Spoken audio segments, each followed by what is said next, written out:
Shalom, shalom, shalom, shalom, bien-aimés dans le Seigneur Jésus-Christ. Dieu est fidèle et tout ce qu'il fait, il l'accomplit avec fidélité. Nous sommes très heureux de vous retrouver encore sur cette émission Je lis pour toi. Merci d'avoir choisi Mukulu Télévision. Nous vous apportons aujourd'hui le texte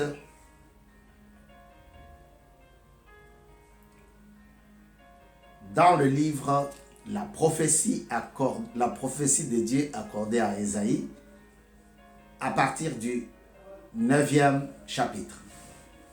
C'est parti. L'ère messianique.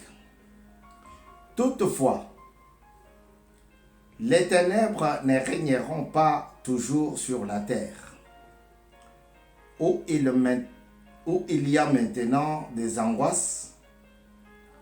Si les temps passés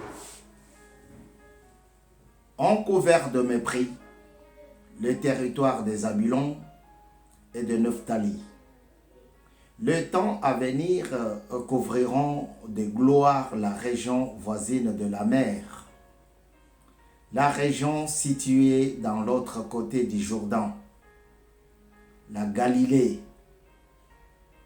à la population étrangère. Le peuple qui marchait dans les ténèbres a vu une grande lumière.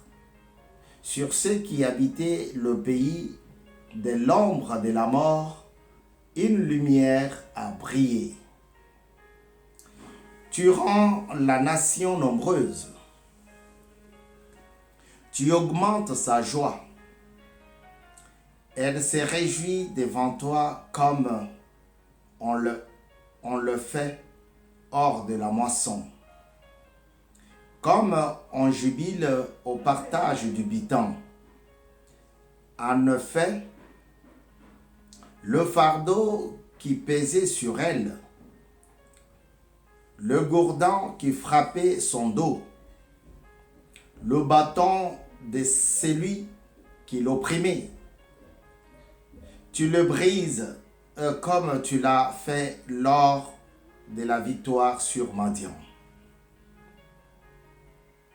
Oui, toutes chaussures portées dans la bataille et tout habit roulé dans le sang seront livrés aux flammes pour être réduits en cendres. En effet, un enfant nous est né, un fils nous a été donné, et la souveraineté reposera sur son épaule. On l'appellera merveilleux conseiller, Dieu puissant, Père éternel, Prince de paix, Prince de la paix. Étendre la souveraineté, donner une paix sans fin au trône de David. Et à son royaume, l'affermir et le soutenir par le droit et par la justice. De maintenant et pour toujours. Voilà ce que fera le zèle de l'Éternel, le maître de l'univers.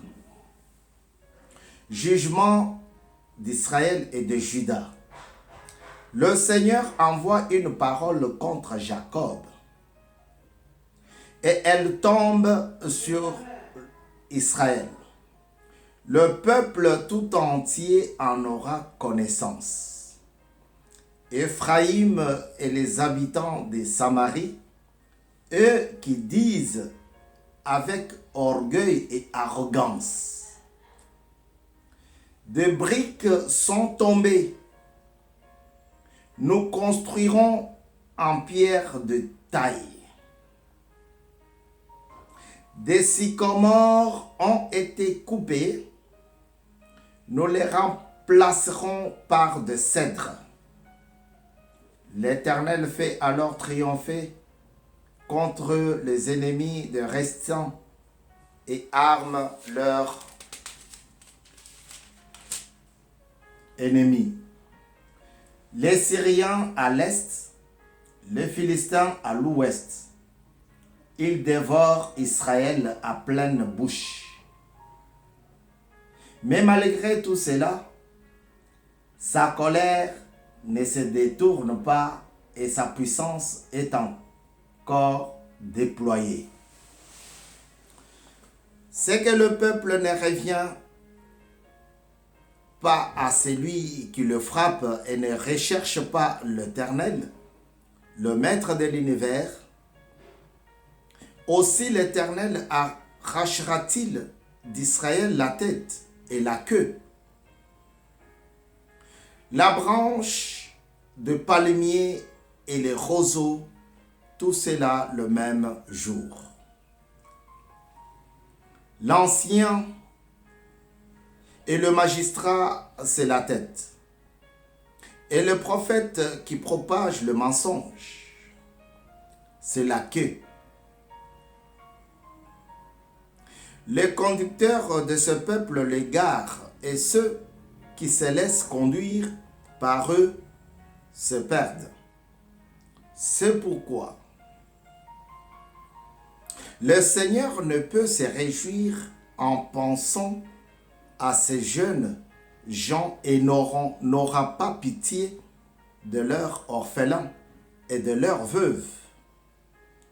En effet, tous sont des impies et des méchants, et toutes les bouches ne savent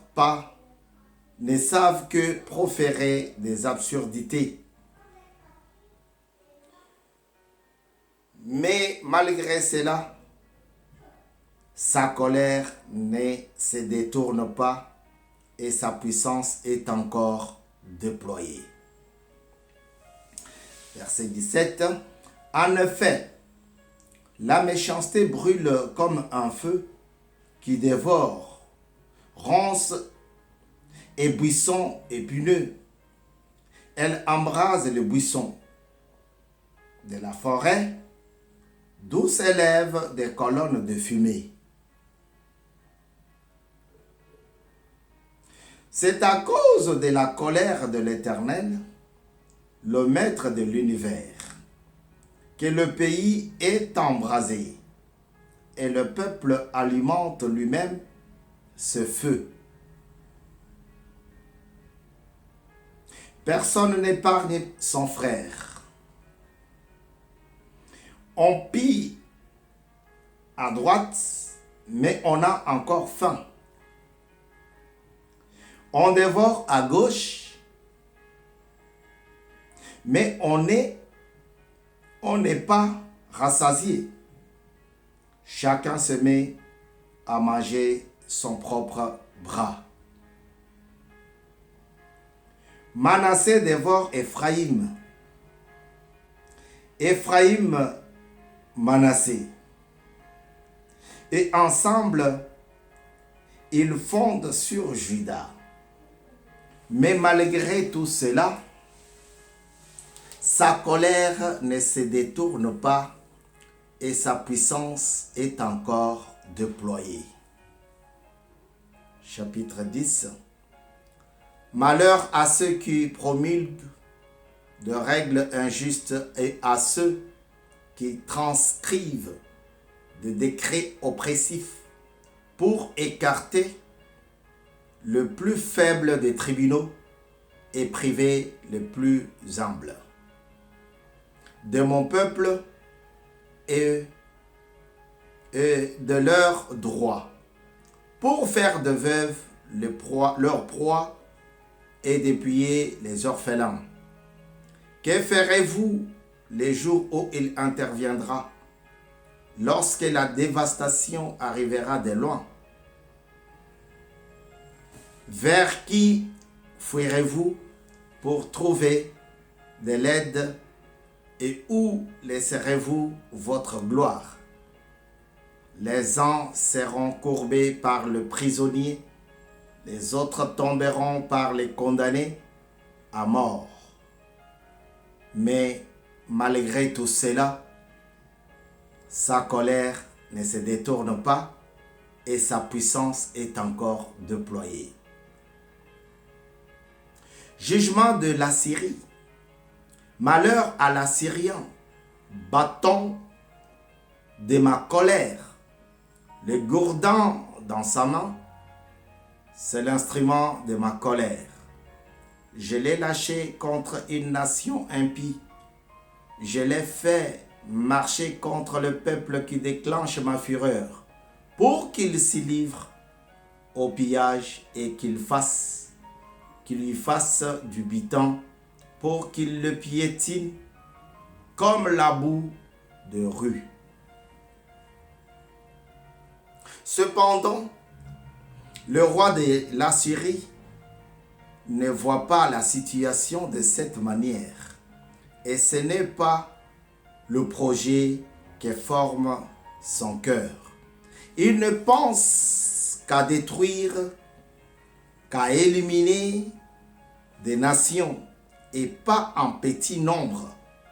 En effet, il s'est dit, mes officiers ne sont-ils pas autant de rois?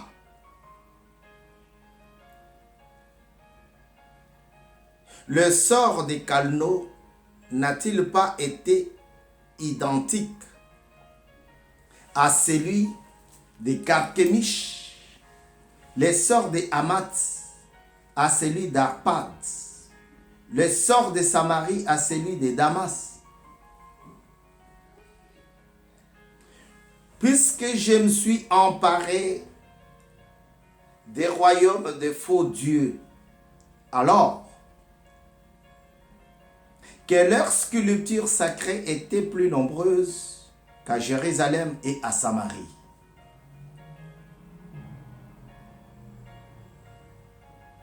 Et à ces faux dieux, je le ferai à Jérusalem et à ce statut. Cependant, lorsque moi, le Seigneur, j'aurai mis un terme à toute mon œuvre contre le mont Sion et contre Jérusalem, j'interviendrai contre le roi d'Assyrie à cause du fruit de son orgueil et de l'arrogance de son regard. En effet, il s'est dit, c'est par la force de ma main que j'ai agi. C'est par ma sagesse, car je suis intelligent. J'ai supprimé les frontières de peuple et pillé leurs trésors. Pareil à un héros, j'ai fait descendre de leur trône eux qui siégeaient. J'ai fait main basse sur les richesses de peuple aussi facile que sur un nid, et j'ai ramassé toute la terre comme on le fait pour des œufs abandonnés. Il n'y a eu personne pour remuer l'aile, ouvrir le bec ou pousser un cri. La hache se vante-t-elle aux dépens de celui qui se sert d'elle? La scie se montre-t-elle arrogante vis-à-vis de celui qui la manie? C'est comme si le gourdin faisait bouger celui qui le brandit, comme si le bâton soulevait celui qui n'est pas un simple morceau de bois. C'est pourquoi le Seigneur, l'Éternel, le Maître de l'univers, enverra le dépérissement parmi ces robustes guerriers. Parmi ces dignitaires éclatera un incendie pareil à celui d'un feu. La lumière d'Israël deviendra un feu et son sang sera une flamme qui brûlera et dévastera ses buissons épineux et ses ronces en un seul jour, qui fera entièrement disparaître la gloire de sa forêt et de son verger. Elle ressemblera à un malade qui dépérit. On pourra compter ce qui restera des arbres de sa forêt, et un enfant sera capable d'écrire leur nombre. Ces jours-là, le reste d'Israël et le rescapé de la famille de Jacob seront de s'appuyer sur celui qui les frappait.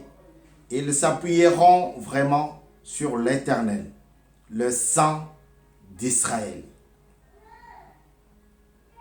Le reste de Jacob reviendra vers le Dieu Tout-Puissant, même si ton peuple Israël était pareil au sable de la mer, un reste seulement reviendra. La destruction est décidée. Elle déborde de justice. Et cette destruction qui a été décidée, le Seigneur, l'Éternel, le Maître de l'univers, l'accomplira dans tout le pays. Verset 24. Cependant, voici ce que dit le Seigneur l'Éternel, le Maître de l'univers. Toi, mon peuple, qui habites en Sion, n'aie pas peur de l'Assyrien.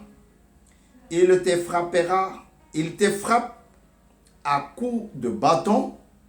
Il lève son gourdin contre toi comme le faisaient les Égyptiens, mais encore un peu, très peu de temps, et ma fureur contre toi prendra fin. Ma colère se dirigera contre lui pour le détruire. L'Éternel, le Maître de l'univers, brandira le fouet contre lui, tout comme il a frappé Madian au rocher d'Horeb. Et il lèvera encore son bâton sur la mer comme il l'a fait en Égypte.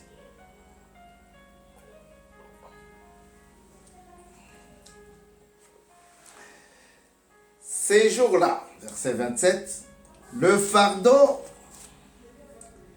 qu'il faisait peser sur toi sera retiré. La domination qu'il exerçait sera écartée. Brisée, elle laissera place à la bénédiction. Il marche sur Ajat et traverse Migron, laisse ses bagages à Micmash. Il passe le défilé. Il couche à Guéba. Rama tremble. Gubéa, la ville de Saül, prend la fuite. Verset 30. Pousse des cris d'angoisse, fille de Galim. Fais attention, Laïcha. Malheur à toi, Anatoth. Jérémie, hein? Les champs que Jérémie avait achetés à Anatoth, ça me rappelle. Madmena se disperse. Les habitants de Gébin cherchent un refuge. Le même jour, il fait halte à Nob et menace la montagne de la fille de Sion, la colline de Jérusalem. Voici que le Seigneur, l'Éternel, le maître de l'univers brise les branches avec violence. Les plus hauts arbres sont abattus, les plus élevés sont jetés par terre. Il taille avec le fer le buisson de la forêt et le Liban s'effondre sous les coups du Dieu puissant.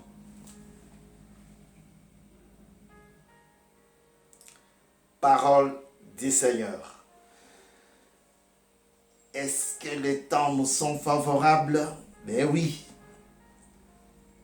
Nous passons au 11e chapitre. Le Messie et son règne. Puis un rameau poussera de la souche d'Isaïe. Un rejeton de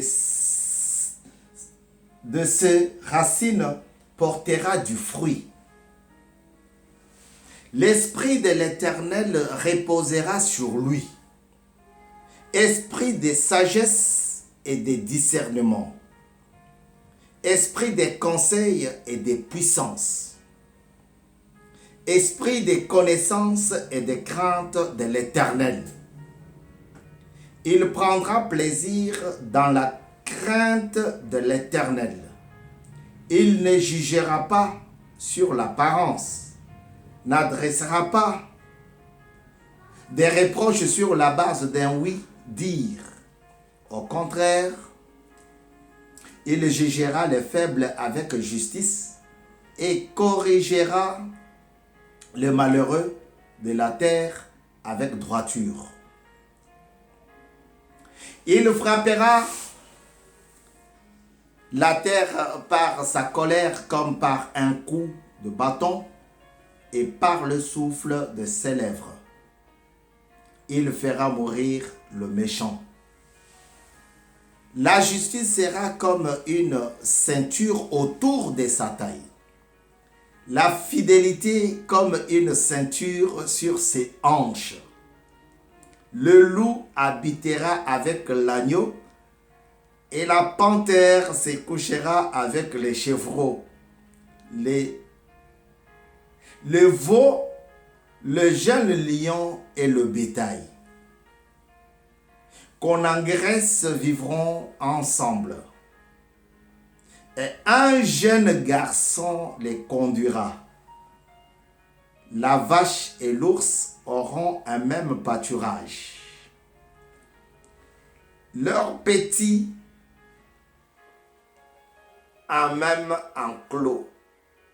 Et le lion mangera de la paille comme le bœuf. Le nouveau-né s'amusera sur le nid de la vipère. Et le petit enfant mettra sa main dans la grotte du cobra. On ne commettra ni mal ni destruction sur toute ma montagne sainte, car la terre sera remplie de la connaissance de l'Éternel, tout comme le fond de la mer est recouvert par l'eau.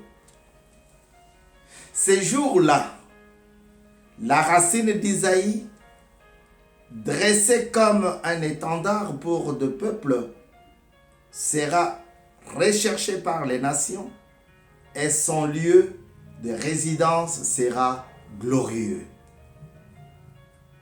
Ces jours-là, le Seigneur interviendra de nouveau pour racheter le reste de son peuple, ceux qui seront restés en Assyrie et en Égypte, Patros et en Éthiopie, à Élam, à Shinéar, à Hamath et dans les îles de la mer. Il dressera un étendard pour les nations. Il rassemblera les exilés d'Israël et réunira les dispersés de Juda des quatre coins de la terre.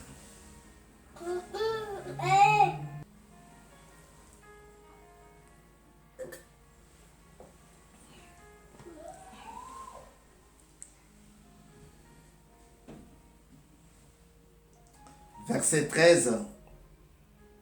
La jalousie d'Éphraïm disparaîtra et ses adversaires en Juda seront éliminés. Éphraïm ne sera pas jaloux de Juda. Et Éphraïm ne sera pas jaloux de Juda. Et Juda ne sera pas plus l'adversaire d'Éphraïm.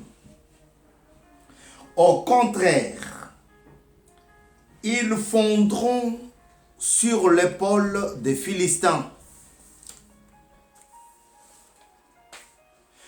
À l'ouest, ils pilleront ensemble les nomades de l'Est. Ils auront la même mise sur Édom et Moab, et les Ammonites leur seront soumis. L'Éternel fondra le golfe de la mer, l'Égypte et menacera l'Euphrate en soufflant avec force. Il le partagera en 7 canaux et l'on pourra y marcher en sandales. Il y aura une route pour le reste de son peuple, pour ceux qui seront restés en Assyrie, comme il y en a eu une pour Israël, les jours où il est sorti d'Égypte. Parole du Seigneur. Que l'Éternel bénisse sa parole. Un moment très très béni, un moment très capital. Vous êtes sur Moukoulou Télévision dans votre émission Je lis pour toi. Quand tu seras libre, parce que nous lisons maintenant parce que nous pensons que tu es occupé. Cette tâche que tu fais ne te permet pas de lire la parole de Dieu. Mais quand tu seras libre, continue la lecture. Ici, on parle de Jésus-Christ, on parle de sa venue, on parle de son règne. On dit, quand il viendra, un enfant pourra mettre sa main dans, dans la gîte du cobra. C'est un verset qu'on a traité, qu'on avait traité.